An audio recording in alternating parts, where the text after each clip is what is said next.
मतदारसंघाचा सर्वांगीण विकास हेच ध्येय, आमदार शशिकला जोल्ले यांचं प्रतिपादन। निपाणी विधानसभा मतदारसंघातील बेनाडी कुंडूर रस्त्याच्या डांबरीकरणासाठी 11.50 कोटी रुपयांचा निधी मंजूर करण्यात आलाय। आमदार शशिकला जोल्ले यांच्या हस्ते या कामाचा शुभारंभ करण्यात आला।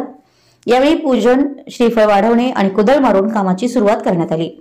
या कार्यक्रमात आमदार जोल्ले यांनी मतदारसंघातील विविध विकास कामांचा आढावा घेतला। त्यांनी रस्ते, शेतीसाठी पाणी संकलन, शिक्षण आणि सहकार क्षेत्रातील प्रगतीबाबत माहिती दिली। नगराध्यक्ष सोनल कोठडिया आणि हालशुगरचे अध्यक्ष MP पाटील यांनीही जोल्ले दाम्पत्याच्या विकास कार्याचं कौतुक केलं।